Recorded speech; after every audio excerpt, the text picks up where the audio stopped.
The bustling park was alive with activity. Children laughed as they chased each other across the field, while parents chatted under shaded benches. Seated alone at the edge of the park was a man in his late 40s, his face weathered, his hands clasped tightly around a worn notebook.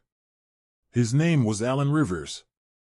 Alan had a quiet demeanor, but his eyes revealed a story buried under years of regret and loss. Nearby, a young boy, around 12, was tossing pebbles into the pond. His name was Liam, a curious and sharp kid often left to his own devices. Alan noticed Liam watching a group of boys a little older than him who were huddled together, snickering and pointing toward a timid boy sitting under a tree. Alan watched as the boys approached their target, shoving him and snatching his book.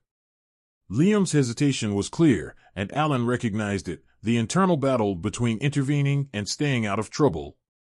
Alan stood, his legs feeling heavier than usual, and approached Liam. "You thinking about stepping in?" Alan asked quietly. Liam jumped slightly, startled by the man's sudden presence. "I don't know. It's not my business." Alan let out a long breath, his voice tinged with an unexplained sadness.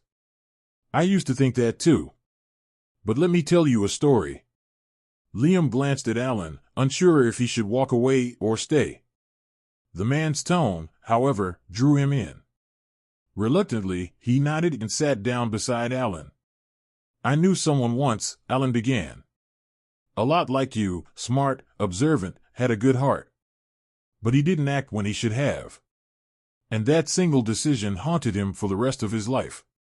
Liam's curiosity was piqued. "What happened?" Alan's voice grew somber as he recounted the story of his teenage years. He spoke of his best friend, Mark, a quiet boy who had dreams of becoming an artist. Mark often bore the brunt of the jokes from a group of bullies at their school. Alan, though aware of the cruelty, had always convinced himself it wasn't his fight.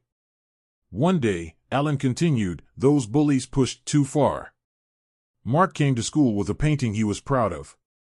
It was beautiful, a sunrise over the ocean, with colors so vivid they seemed alive. They took it from him, tore it to shreds right in front of everyone. And I just stood there.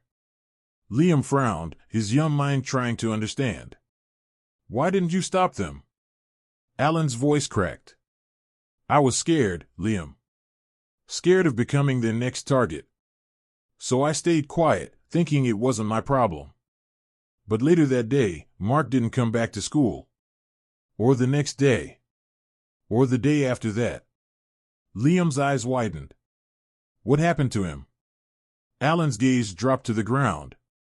"Mark moved away. His parents thought it would be better for him to start fresh somewhere else. But before he left, he wrote me a letter.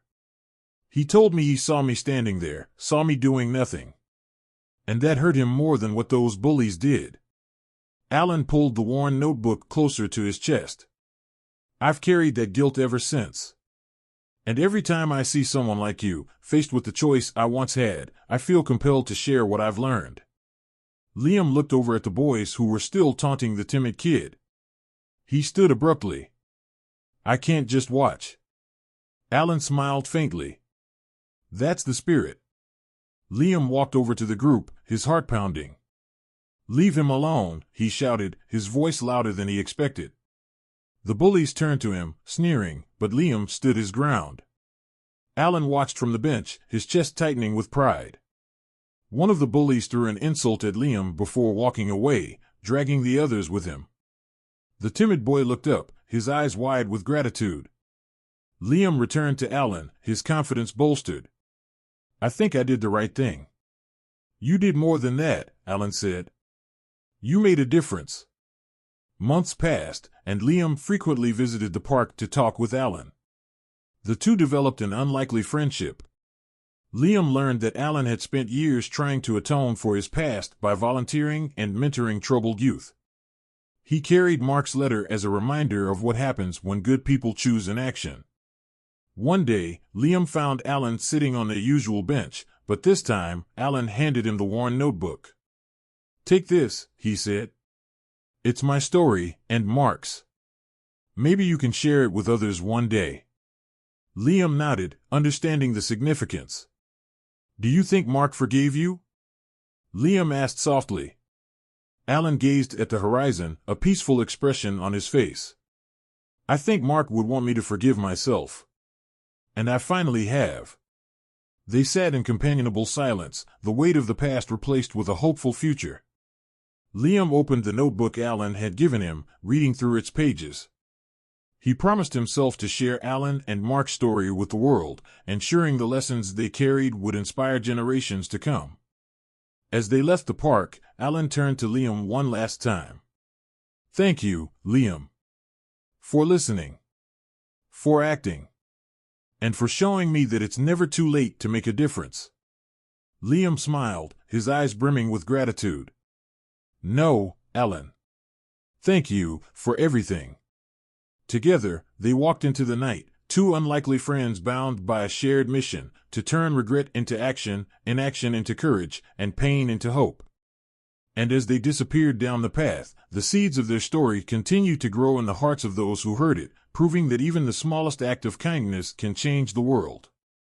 Was Alan right in advising Liam on doing the right thing, or was Liam taking a big risk? Share your thoughts in the comment section. And please, like, share and hit the subscribe button. Do not forget to turn on the notification bell for more inspiring stories.